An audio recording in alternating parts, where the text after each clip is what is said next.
Hey Jake, how's it going? Hey Emma, I'm good. Just trying to improve my English. Thought we could practice some conversation. That's a great idea. Practice makes perfect, right?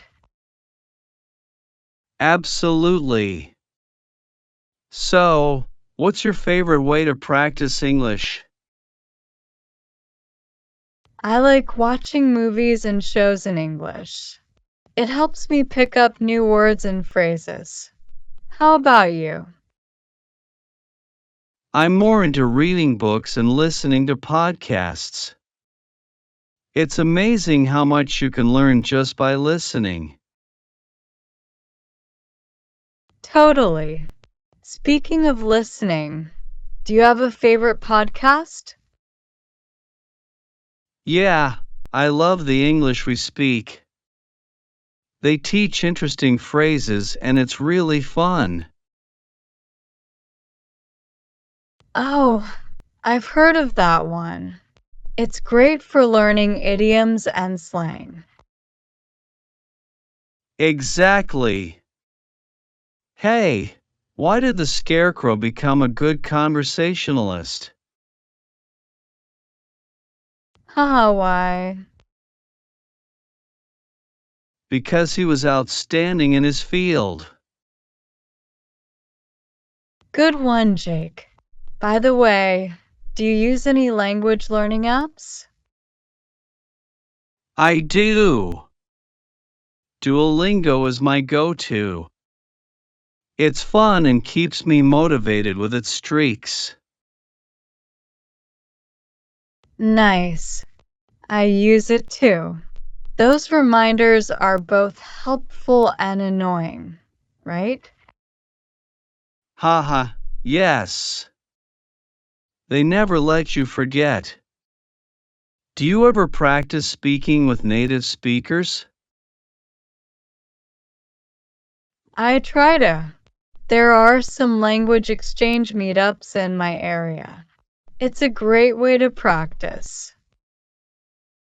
That sounds awesome. I've joined some online groups for that. It's amazing how people from all over the world connect. Definitely. It's also cool to learn about different cultures while practicing English. Agreed.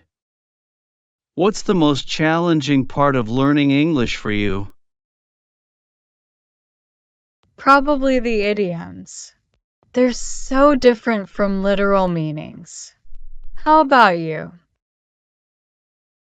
For me, it's the phrasal verbs.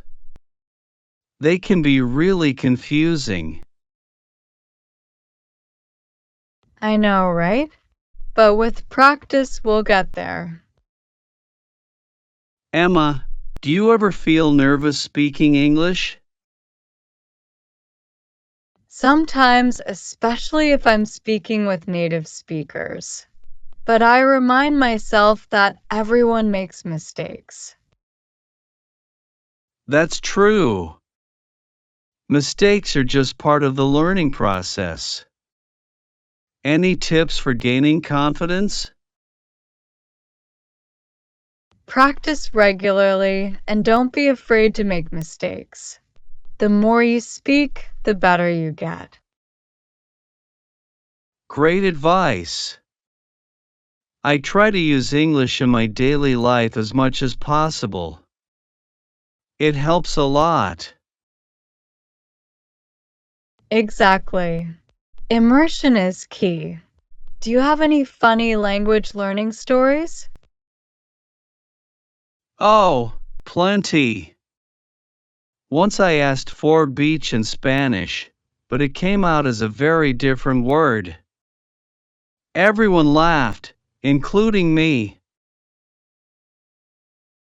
Haha, that's hilarious. I once mixed up desert and dessert. Let's just say the conversation got a bit dry.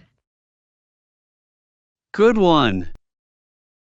It's these moments that make learning a new language fun. Absolutely. And it's nice to share a laugh. It makes the whole experience enjoyable. So true. Do you think it's important to think in English while practicing? Definitely. It helps with fluency and makes the language feel more natural. I agree. Sometimes I catch myself translating in my head, which slows me down. It happens to everyone. With time, you'll start thinking directly in English. I hope so. It's all about persistence and patience. Exactly. Keep practicing and you'll see progress. Emma, what's your favorite English word? That's a tough one. I'd say serendipity. It's such a beautiful word. What about you? I like epiphany. It sounds cool and has a great meaning. Great choices. Words like these make English interesting. Do you have any favorite phrases? Break a leg is fun. It's so different from its literal meaning. True. And it's always nice to wish someone good luck. Do you ever use tongue twisters to practice pronunciation? Yes, they're challenging but fun. She sells seashells by the seashore is a classic. Definitely a classic. They're a great way to improve pronunciation. We should try more of them. Agreed. Practicing with friends makes it more fun. Absolutely. Speaking of friends, do you think learning English has helped you make new ones? For sure. It's opened up so many opportunities to connect with people from different cultures. That's one of the best parts of learning a language. It brings people together. It really does. Thanks for the great conversation, Emma. I feel more motivated to practice now. Anytime, Jake. Let's keep practicing and improving together. Sounds like a plan. See you next time. See you, Jake.